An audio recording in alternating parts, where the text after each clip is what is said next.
Perhaps you already know the story of Scottish art.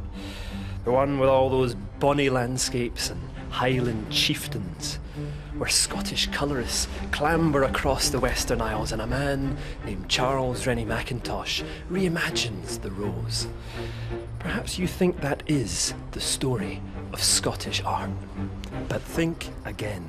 This is Scottish art, and so is this, and this too, and this, and this, and this, and this. It's never just been about this. Scotland's art is an epic, thousands of years in the making. It's been carved and hewn from stone, spun from metal, cast in bronze. It's been drawn, stamped, painted, and built.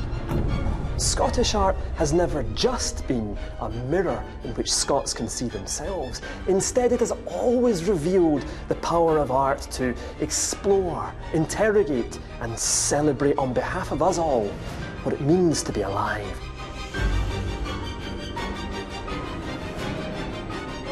In this episode, we're travelling back thousands of years to a time when Scotland wasn't even an idea. To a time when the work of the artists who lived here was subject to the demands of power. The power of religion, the power of politics, the power of priests and kings. It was an art that would adorn the walls of palaces such as this one and would create an exquisite setting for the Scottish crown. It was an art that Scotland's Protestant reformers would seek to utterly destroy. Scotland's art lived dangerously. Come and see.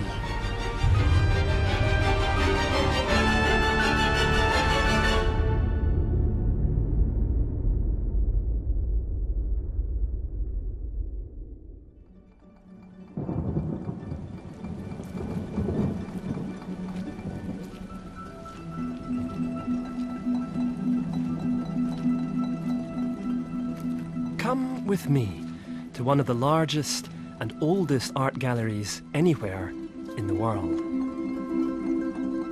Under the sky, far to the west, there's a valley filled with ancient art, Kilmartin Glen, where about 5,000 years ago, the people of the Neolithic era made these. And sometimes when you see the earliest human art, it seems so minimal that it doesn't have anything to do with humans at all. But don't doubt it, human hands made this. We made this. And when I see this, I get the feeling that they're like a pulse. The first pulse of a creative instinct in our cultural history. But what are they? What are they meant to mean? What are they meant to look like? Kilmartin Glen is full of questions and very few answers. All we know is that Neolithic people lived here from at least 5,000 years ago, and in all kinds of different ways they marked and claimed this landscape. What they created remains to this day strange, complex. Don't mistake this for a pile of old rubble. I mean, I'm no mystic, but these places really do provoke the most intense emotions. There's a mood in this glen, there's a feeling. You can feel the weight of the centuries bearing down on you. It's old, dear me, it's old. But all of this work, is it art?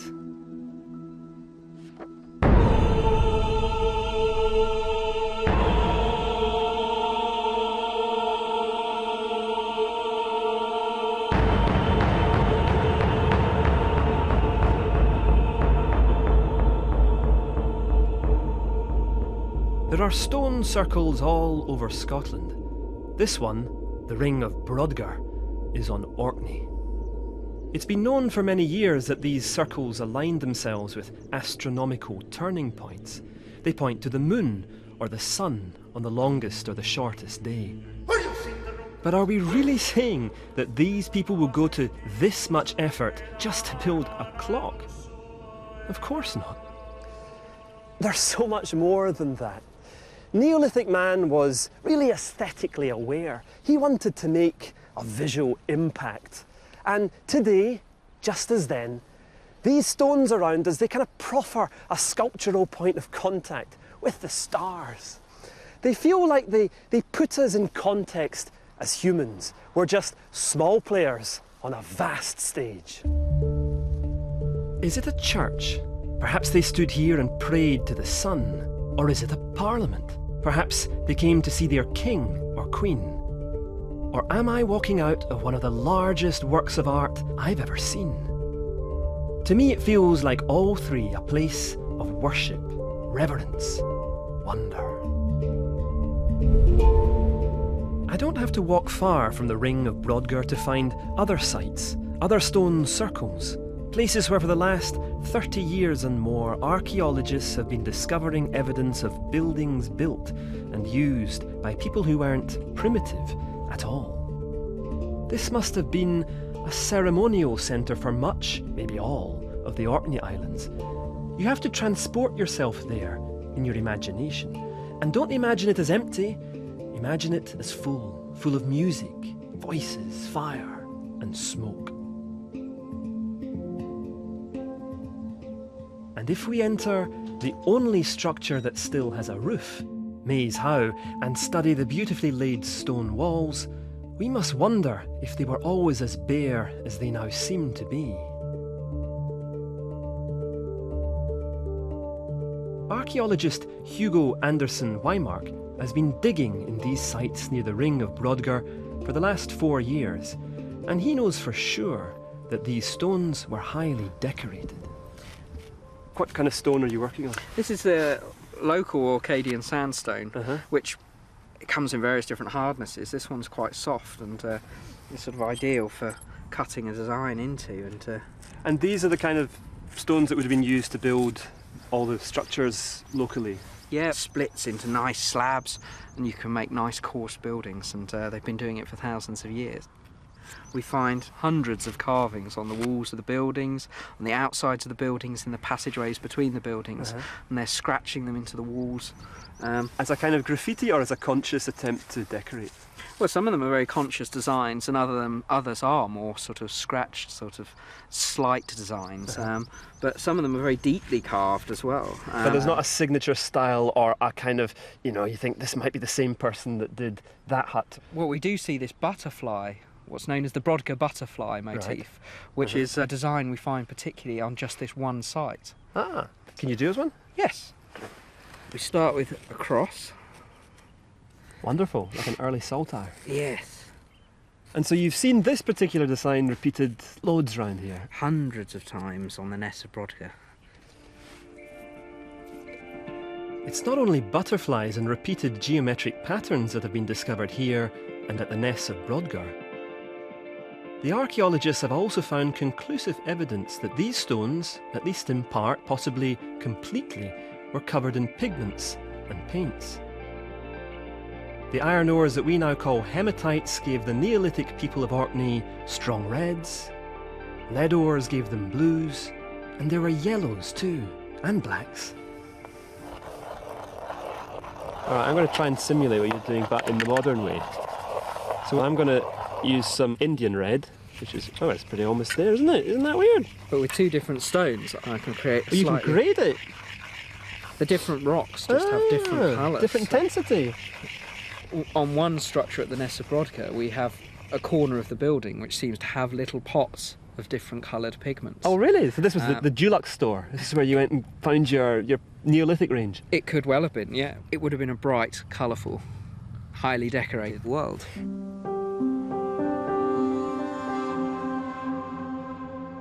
The people of Neolithic Scotland cared deeply about the objects and decorations that they surrounded themselves with.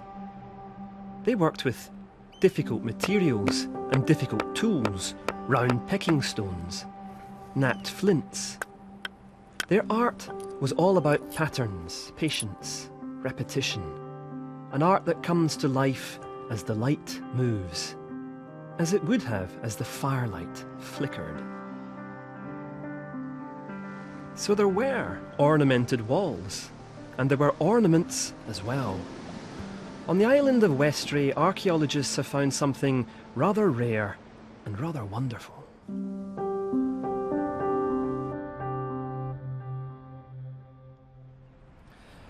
"5,000 years ago, a man, a woman, a child perhaps, made this.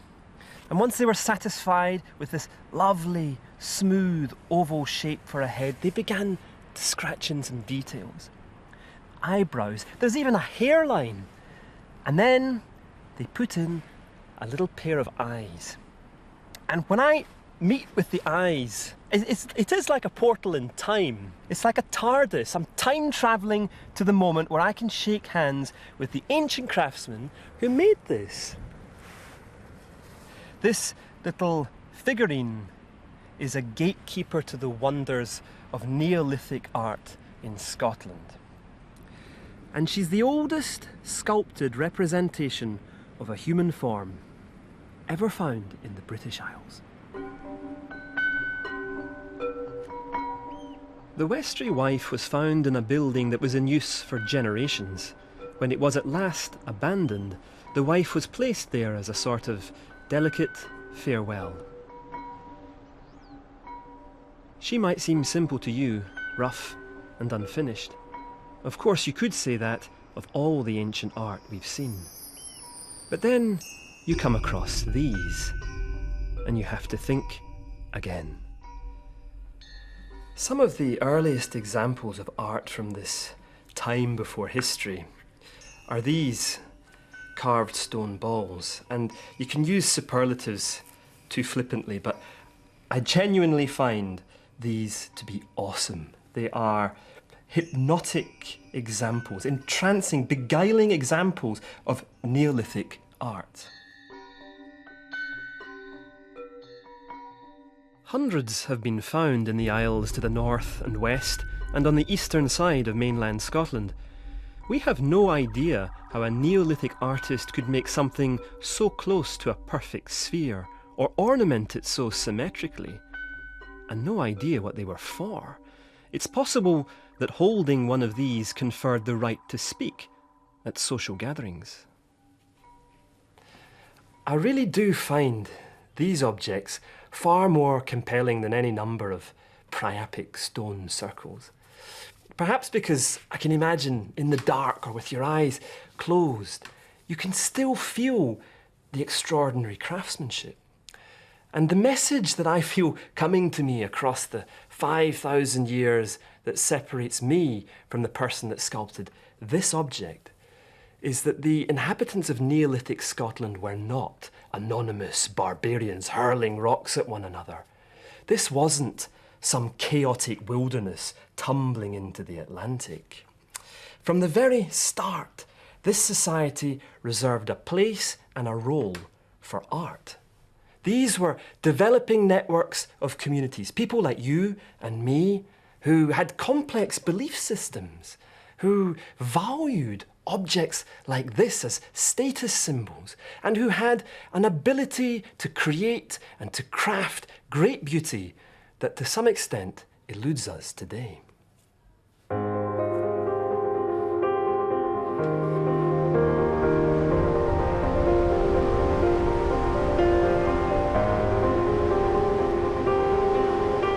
Time passed, and history began. Written history. The Romans came. They conquered the tribes of what we now call England. But what we now call Scotland was more difficult, possibly rather less attractive. To be honest, it's hardly Tuscany. So as far as Scotland is concerned, the Romans came, they saw, and they left as rapidly as possible, leaving behind a few traces of their material culture, a couple of coins, some fortresses, some sculptures to which the elements were unkind. Nothing personal. The Scottish elements are unkind to everything.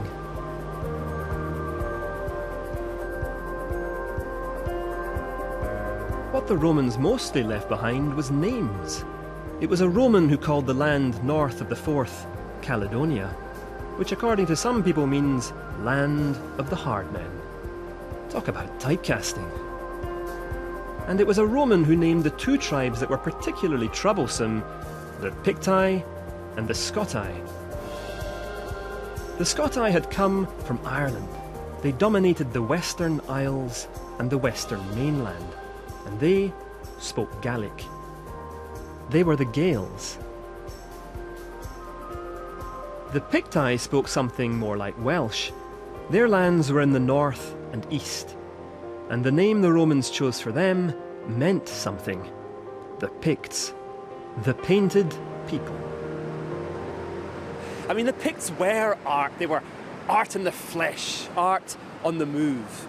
The Romans described them as barbarians, naked apart from the patterns that covered their bodies, the tattoos. And in many ways, apart from all that colour and dazzle, that's the reputation that stuck. The Picts came to epitomise this idea of a dark age brutality and backwardness.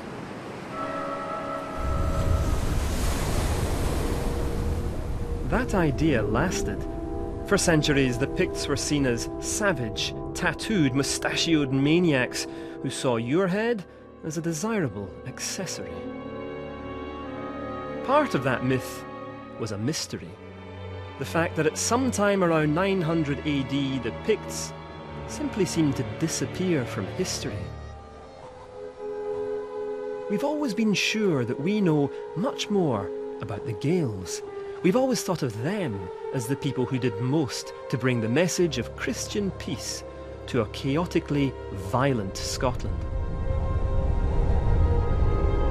St. Columba arrived from Ireland in 563. The king of the Gaels gave him land on Iona, where he founded a monastery, and he and his missionaries lit the west of Scotland with the fire of Christian belief. And slowly, it spread. And fueling that fire, undoubtedly, was art. The Celtic cross was the central icon of the Columban church. At one point there were said to have been 1,000 such crosses on the island of Iona. And it's a symbol which powerfully combines simplicity with ornament. You've got this elegant, slender shaft and then the small arms of the cross, which are gathered together elegantly in a circle. It's a geometrical form that you could read from a long way away, but the closer you get, the more you'll discover the intricate Celtic knotwork and the patterns inscribed onto the stone. And then there was the Book of Kells, which many believe was created on Iona around the year 800. There's nothing simple about this. The Book of Kells is an illuminated manuscript of the 4 Christian Gospels drawn on vellum, the heavily treated skins of calves. Whether you believe in God or not, its beauty is impossible to deny.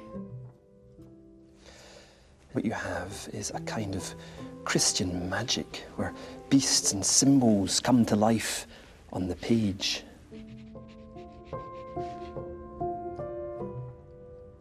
They call this manuscript illumination, but it feels to me as if the pages of the Book of Kells have absorbed all that candlelight from the scriptorium on the Iona, and they beam it back to us through a prism of exotic pigments. Gold, ultramarine, indigo.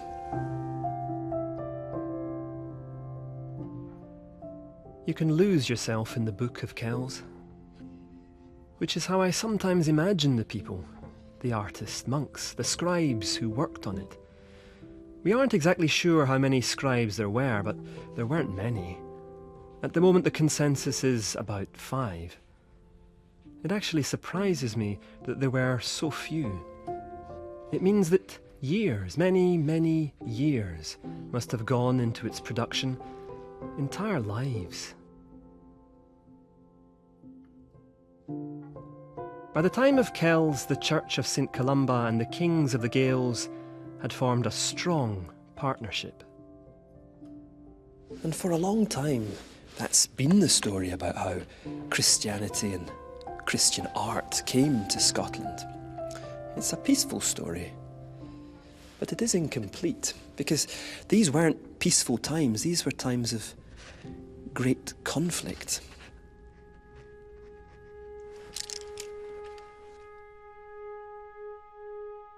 And the truth about the art of these centuries is this: we're lucky to have whatever has survived.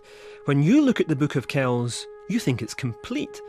But the monastery in which we believe Kells was created was raided many times in the 9th century by Vikings and others. The Book of Kells ended up in Ireland, where it lost its binding and several pages. We're lucky to have it at all, and other manuscripts will have been destroyed and lost forever. The art of these centuries bears the traces of violence. It was coveted, sometimes even feared. Today, it sits quietly in museums, but if you listen carefully, it growls. This small, battered silver church, the Monymusk Reliquary, was once believed to have contained relics, parts of the body of St. Columba himself. Columba's name means dove, but there's very little that's peaceful about the Monymusk Reliquary. When this object was created, many years after he had died, Columba had become a kind of god to victory. This object was carried at the head of armies, and Columba's prayer book was known as the Catha, the battler. And here is the exquisite Hunterston brooch, late 7th century. It belongs to the culture of the Gaels of the islands and the western mainland. Look at this, it's a real statement object, and it's covered in fine filigree decoration, Celtic knotwork, beautiful inlays, and one tiny detail is called a glory, and it's a representation of the Christian cross. But stamped across the back of this brooch is another message, and it's written in Viking runes: Melbrigda owns this brooch. But the name Melbrigda is a Gaelic name. Is it a warning to Viking thieves and raiders? Hands off. This is the treasure of St. Ninian's Isle from the Shetlands. And this item here, with its dragon heads at either end, looks at first glance like another piece of jewellery to be worn. But in fact, it's a decoration for a sword scabbard. And there's an inscription on it. And it says, "In the name of God the highest." This is a weapon dedicated to God's service. And these were centuries in which everybody was taking sides. And everyone was insisting that God just happened to be on their side. And I'm pretty certain that God was never consulted on the matter. And here's another truth about the art of these centuries. Once you realise that what we're looking at is only what survived, you understand the picture's incomplete. There are pieces missing. And in the last 20 years, the big story in the art of Scotland's Dark Ages has been what we've learnt about what we thought never existed. The art of the supposedly savage, illiterate Picts.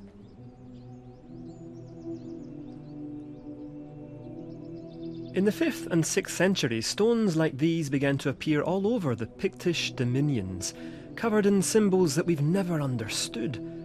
They're mysterious, like the Picts themselves. There are serpents, linked discs, a mirror, some straight lines, Z-shapes, V-shapes, but mostly it's all about curves and particular creatures. It's recently been realised that this is almost certainly the Pictish script that we were told the Picts never possessed. Used for writing names and nothing else, but a script nevertheless. And if we go to one of the many places where Pictish stones have been gathered together, we can get an even greater sense of the sheer variety of Pictish stone carving, of how they went beyond that simple alphabet into a world of art.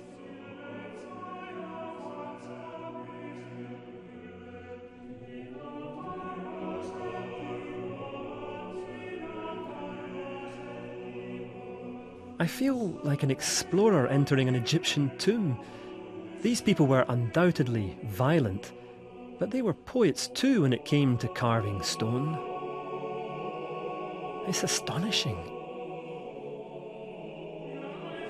It's already clear that the Picts weren't savages, and on the other side of these stones there's another big surprise.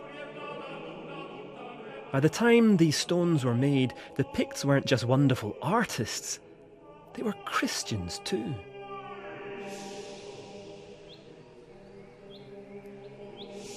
Archaeologist Sally Foster is one of the many scholars who have been rethinking what we know about the Picts, and she's taking me to see one of her favourite examples of Pictish art. So Sally, describe to me, what have we got in front of us here? Well, we're looking at one of the most wonderful, beautiful, exquisite Pictish sculptures.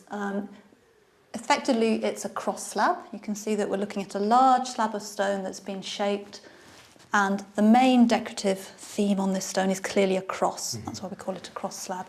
Every surface of the stone has been decorated around the cross. And at the very top, we've got a scene showing two saints.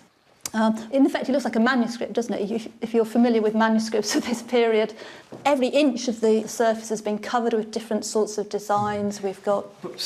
We haven't seen any Pictish manuscripts, have we? No, none survive. So this is our equivalent of what a Pictish manuscript could have looked like. Yes, absolutely. And I think when we look at the sculpture, it's a reminder of what we're missing, because we also don't have much metalwork surviving from the period either. But we can see, for example, in these boss forms, you can readily imagine what they look like in metal. And there are a few bits of metalwork that survive that have similar sort of boss-like forms on them. So we can use this stone to imagine Pictish manuscripts and Pictish jewellery, Pictish metalwork. Absolutely.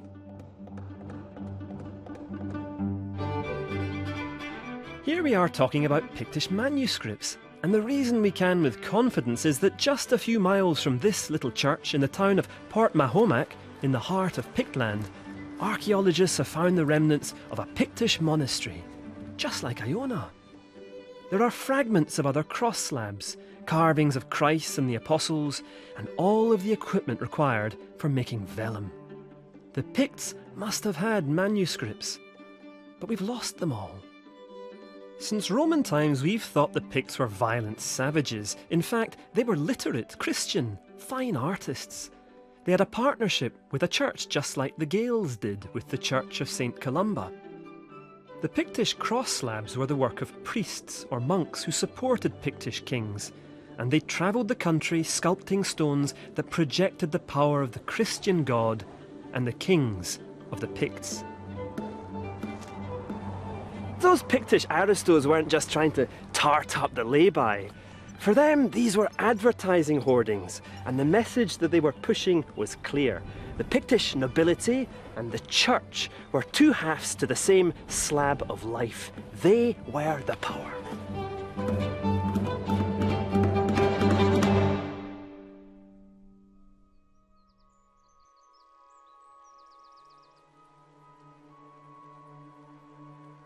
As we reach the 8th century, the artistic arms race between Picts and Gaels becomes fiercer. The St Andrew's sarcophagus is Pictish, and it belongs to the second half of that century when monks on Iona may well have begun work on the Book of Kells.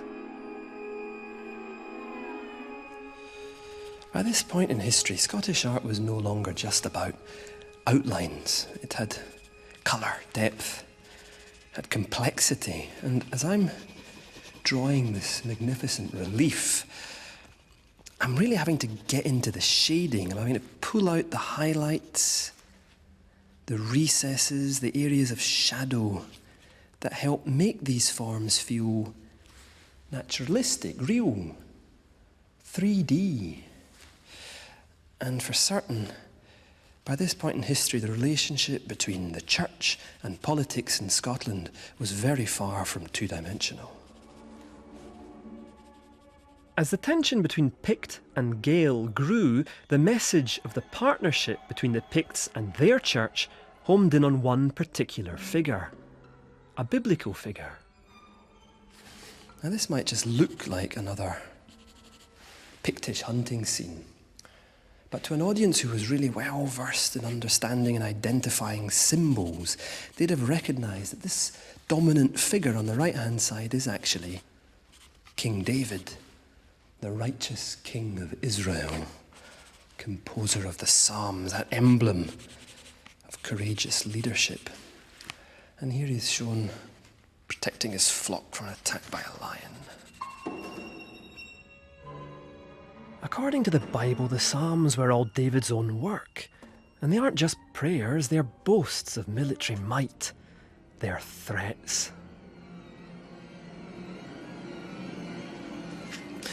And you have to remember that King David was a pretty merciless character. He won his battles.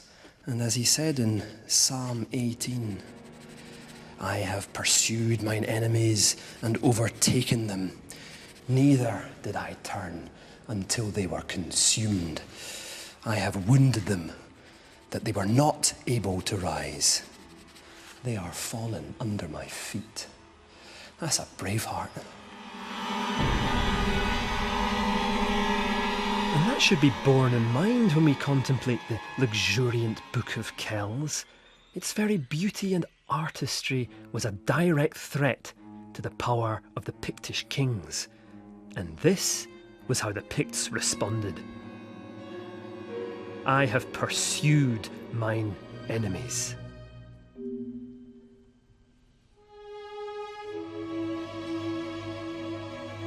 And after centuries of thrust and counter-thrust during the 9th century, something happened.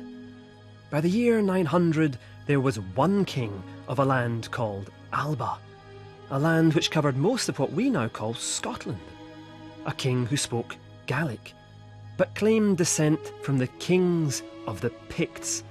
The two identities had merged somehow, but not painlessly, not without the spilling of blood.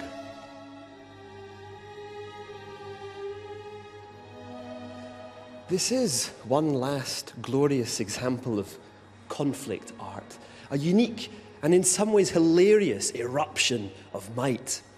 I mean, even the Romans would have struggled to pack quite this much weaponry, soldiers, decapitations, ostentatious sense of triumph into 21 feet of carved stone. And although they would probably have done a much more elaborate and exquisite job, they could never have told you a more gripping tale. This stone, to the east of Inverness, may represent the final victory of the Gaels over the Picts, but might be about a different victory altogether.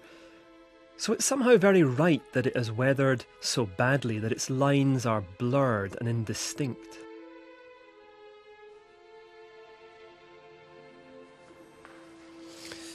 Now, although this stone appears to have been wounded by centuries of Scottish weather, what we've actually got here is a carved picture book. And it's telling us about a battle, a moment when two armies come together. You can see them gathering here, and you can imagine the sunlight glinting on the axes and the swords. In the second chapter, the conflict begins. The swords are flying, the blood is splattering, and there's a pile of growing bodies. The further up we move, we have retribution, the victors decapitating their enemies, and at the top, that great triumphal parade. I mean, if this was made of flesh, not stone, the blood would be oozing through the pores.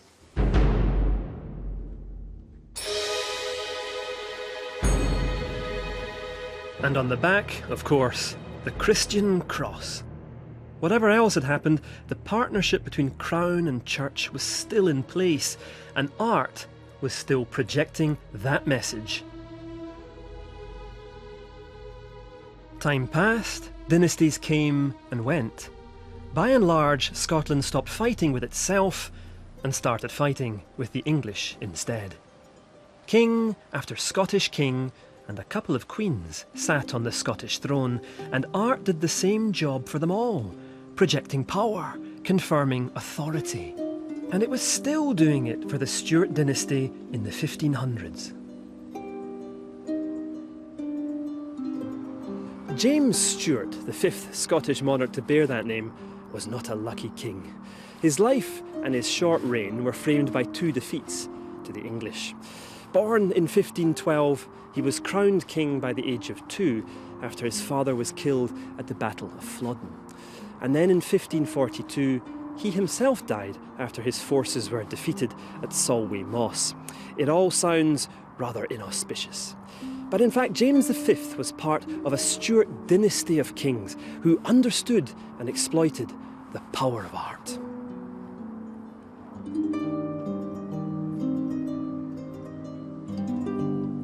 He was born here at Linlithgow Palace, and by the time of his birth, this building represented the artistic patronage and ambition of 4 successive Stuart kings. They built a magnificent hall, a chapel, and suites of elegant rooms. Art was a vital part of the picture. And as art historian Bendor Grosvenor knows, that was true for anyone who had the necessary cash. So Bender, tell me, what are we standing in front of here? These are the surviving parts of a picture which I think is one of the most important in the story of Scottish art.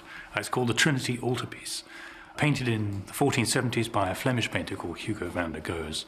It was painted in Flanders, in modern-day Belgium, in what we call the Northern Renaissance, when artists are perfecting a whole range of new techniques, indeed painting in a new medium, oil paint, recently invented in Flanders, which allows them for the first time to paint the human form in this amazingly faithful way. It was designed to go above the altar in Trinity Church here in Edinburgh, and it was commissioned by this chap we see here on the right, Sir Edward Bonkill. He was evidently a rather wealthy chap, I think, if we look at his luxuriously painted fur cloak. And Bonkill, I mean, was he a kind of oligarch at the time? Is he going to have this painting created in order to prove he had the resources to pick himself up in the eyes of others? It's quite blingy, isn't it, with all that gold paint there? He's wanting to show that he's wealthy. But I think it's only if we open this picture up and look at the other side of it that we'll actually find out what this painting is all about. Excellent. Fantastic. So who have we got here, Bender? What's going on? Well, I think the first thing you'll notice is we're looking at a gap. There would have been a Madonna in the middle here, which is sadly destroyed. But actually, I think the interesting thing is what's happening on the sides here, because we've got these really quite incredible portraits for the time of King James III of Scotland, there with his son behind him, James IV, and above them in a sort of protective way, St Andrew, the patron saint of Scotland. And on the right here, we've got James's queen, Margaret of Denmark, supported by another saint. And I think what the picture is all about is that Bonkill is not only showing that he's a religious fellow and devoted to God, but he's saying, look how close I am to the king and the queen, the royal family. So you can imagine the situation where Bonkill is in the church with the king. They're all looking at their own portraits thinking, goodness me, aren't we important and aren't we looking lovely? Without a doubt, James III will have been very pleased with this very courtly, very godly compliment. And his son, James IV, paid serious money for this as a present for his wife, a book of hours to help her with her daily prayers. Every queen should have one. Once again, it was from the Netherlands. And James V kept the tradition going. He visited France in 1536, seeking the hand of the King of France's daughter, and he must have dug very deep indeed to pay for this wonderful portrait by yet another Dutchman, Corneille de Leon. James was playing with the big boys. This was high-stakes art. Up until now, most portraits of Scottish monarchs have felt a little awkward, as if the artist was stumbling around in the shadows, grasping for a likeness. But now we emerge into the light of the Renaissance. Never have we been introduced to a Scottish monarch more intimately. This is a real person. You expect him to blink at any moment. This is a real Scot. And he's ginger too. The portrait worked. James married the King of France's daughter in January of 1537. It's unfortunate then that a matter of a few months later, she died of consumption. As I said, he was unlucky.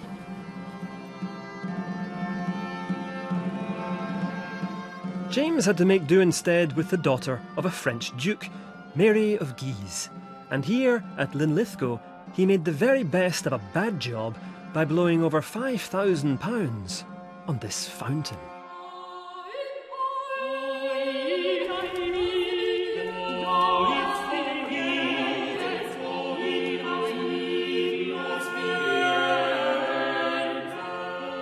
Such water features were all the rage across Europe.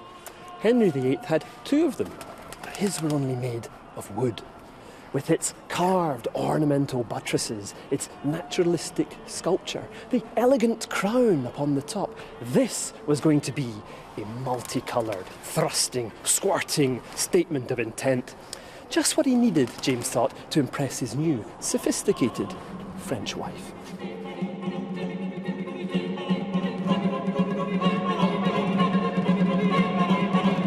It's a wonderful Renaissance blend of reality and fantasy.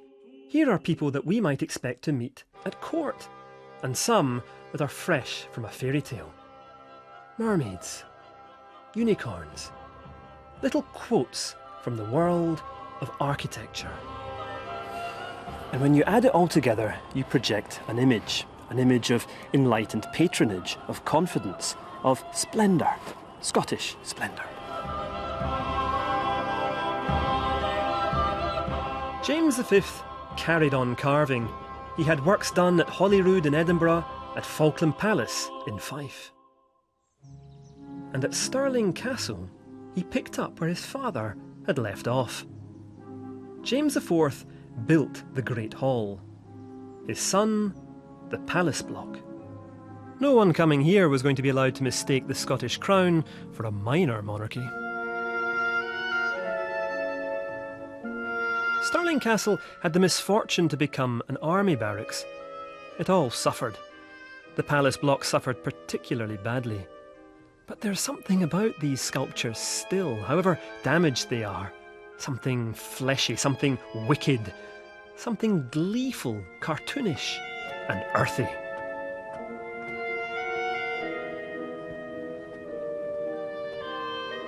Inside, the palace has been recently restored. And what it's revealed is that Scottish splendour wasn't drab, it wasn't dreich. Just because the walls at Linlithgow have been dulled by the years, don't be mistaken. The royal palaces of Scotland were explosively, alarmingly saturated with colour. How very tasteful. The ceiling of the King's presence chamber was covered in carved and painted wooden panels. Upstairs you can see the originals, kept under glass. No paint remains, and they look even weirder. Eyes bulge. It's boisterously bizarre.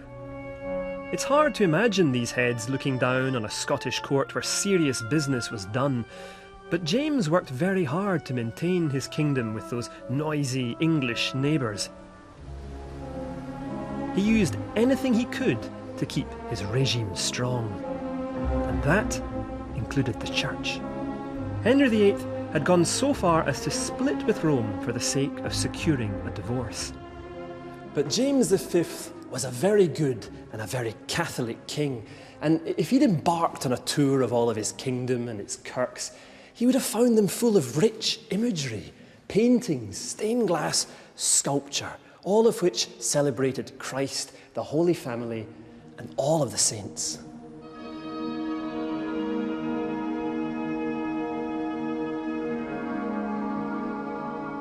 Rosslyn Chapel, south of Edinburgh, is a 15th century gem. It took 40 years to build. An army of craftsmen and masons were brought from France, where for a century artisans had already been mastering the principles of Gothic architecture. But this is Gothic art with an earthy Scottish accent. I mean, the walls of this church interior are so heavily ornamented. It's like walking through a three-dimensional book of Kells. There are carvings of oak leaves, of flowers, of a cast of thousands of folkloric green men. The green men, vines sprouting from their mouths, hint at ancient pagan beliefs. They creep through the stonework of this Christian place of worship like a particularly tenacious ivy. Rosslyn has become famous for its contradictions. Some people believe that Rosslyn has connections with the Templars, or a Christ who survived the crucifixion. They're sure there's more here than meets the eye. But what meets the eyes is more than enough. This building speaks clearly to me, and it says that the Scottish Renaissance was a glorious barn dance to which everyone was welcome. It incites you to sing loudly and with passion. Decorate your walls with Celtic lacework and naturalistic sculpture. Bring along the green man and let Christ into. To the glory is art, ornament and beauty. Look at the angels. The saints, honest and human. The eye that sculpted these figures was kind. The fingers are fat, the faces are benign, the bodies well provided. There's almost nothing in this chapel that's been left unornamented. And when you get tired of this adornment overload, the best thing to do at Rosslyn is lie down and look up. There are the heavens. The stars, flowers. And in that corner, Christ, one hand raised in blessing. Isn't it wonderful? Rhythms, patterns. I feel like I'm tumbling into the stars. This is more than a chapel, it's architecture in motion. It's a clockwork Catholic universe. But interiors like this are rare in Scotland. James V was about to lose the Catholic Church on which his power, in part, depended. Hammers were poised to descend.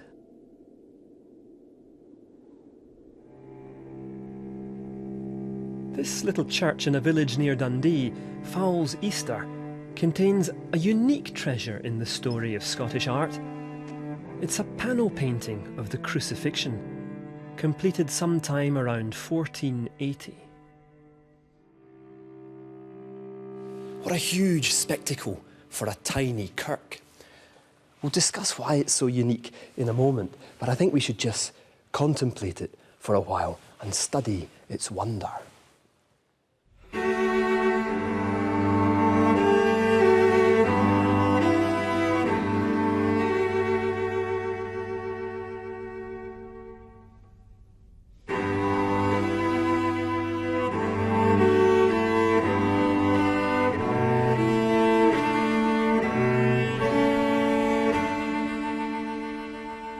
The star of this show, undoubtedly, is pain.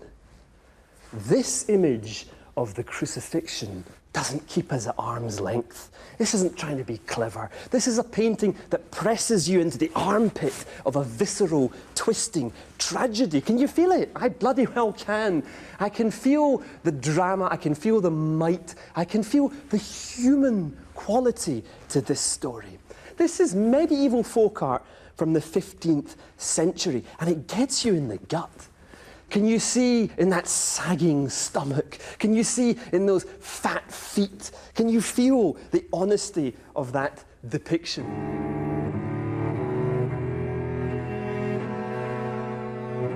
For a clumsy depiction of a Christ that you're used to seeing in the Renaissance, elegantly poised, we've got no Renaissance elegance here. We've got no sugaring of the pill. Across the whole of that image, I can feel the tenderness of his body, and there's no mistaking his suffering. There's no mistaking that gash for something that is endurable.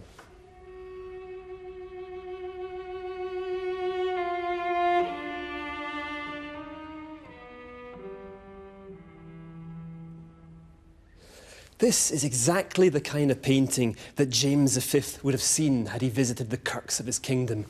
And this is exactly the kind of painting the Reformation was about to destroy.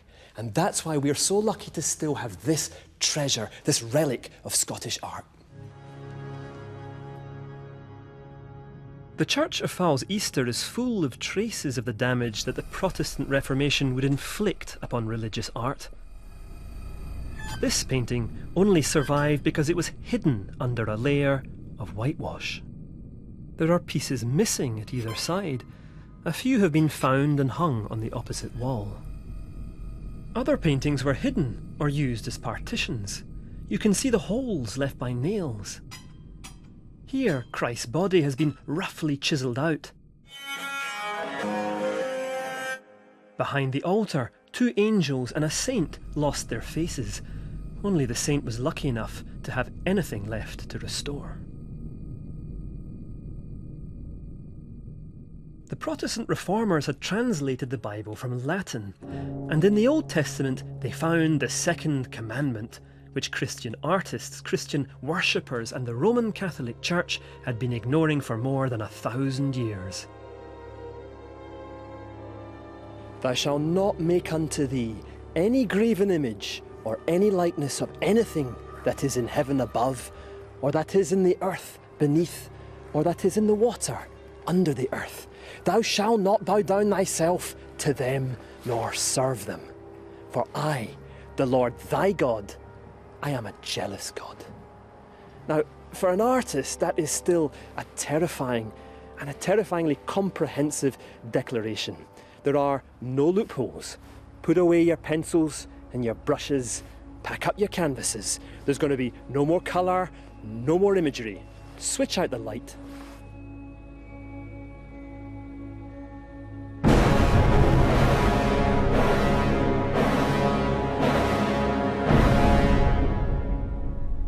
We're back at Rosslyn.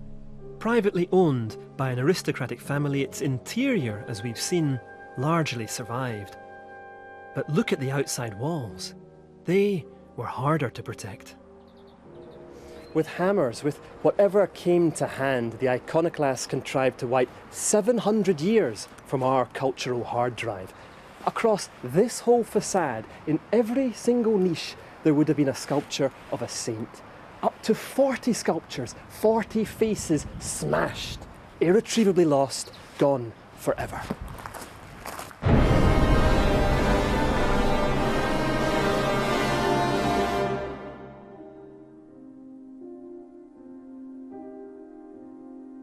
The destruction of religious imagery was known as iconoclasm, and it was inspired by the same commandment currently used by ISIS to justify acts of wanton destruction across the Middle East. Because, just like Christianity, Islam adopted the Hebrew Bible when it was founded. All across Northern Europe, wherever the Reformation took hold, we did this too.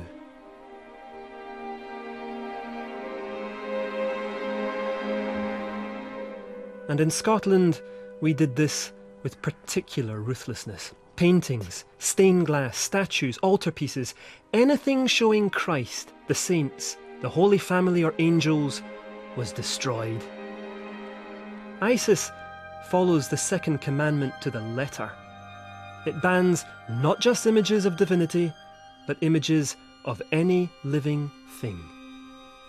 And we too could have gone this far. The damage grew so persistent, so extreme, that the king himself stepped in. In 1541, an act was passed at his own orders prohibiting the destruction of images. And the iconoclasts paid absolutely no attention at all.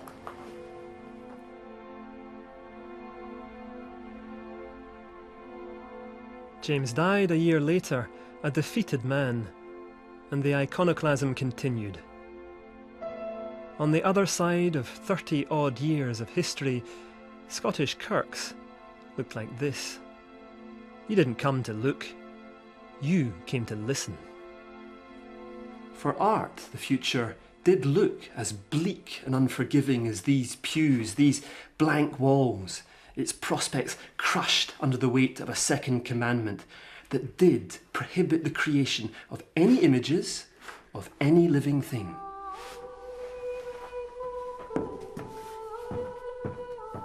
But the Protestant iconoclasts stopped short of banning figurative art entirely. There could be no images of God, no angels, no saints, no images that could stand in for God himself or be worshipped in his place, but pictures of people, pictures of ordinary human beings. Who could possibly worship those? And so, from under the rubble of their cultural earthquake, the iconoclasts allowed one form of figurative art to emerge, still breathing: portraiture. So let me introduce you to King James VI, the first Protestant king of Scotland, crowned at the age of only one, a monarch in miniature. In around 1574, this picture was painted by Arnold Bronkhorst, a Dutchman who had come to work in Scotland's royal court. The king was about 6 years old, a lonely little boy, son to a murdered father, his mother forced to abdicate and imprisoned. And the artist doesn't stint from revealing that vulnerability. Bronkhorst drains the blood from his face. He hollows out his eyes. He gives them a rawness, as if fresh from weeping. As a child, James was regularly beaten by his tutors. They were determined to flog him into the shape of a God-fearing king, a monarch who understood the limits of his power and his duty towards his people. And when they contemplated this particular portrait, those tutors must have smiled grimly and said to themselves, "Here is a king who will do what he's told." And hence this haunting portrait of a haunted boy. But a realistic portrait isn't just a picture. It's a meeting, an encounter. We look into someone's eyes. We look behind them. We come to know their owner. This was the work that artists after the Reformation were allowed to do. And it was more than enough. So no, our story doesn't end here, not in the dark. This is the candle that leads us out of the woods. Generations of future Scottish portrait painters would emulate what makes this great: the clarity of its observation, the extraordinary empathy for its subject, the willingness to speak truth unto power. This is the candle that leads us out of the woods, the portrait.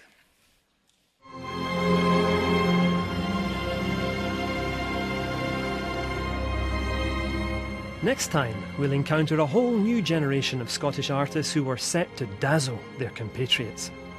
I'll follow them to Rome, where they were inspired by the art and architecture of the ancient world, heralding the emergence of a bold and distinct new identity for Scotland.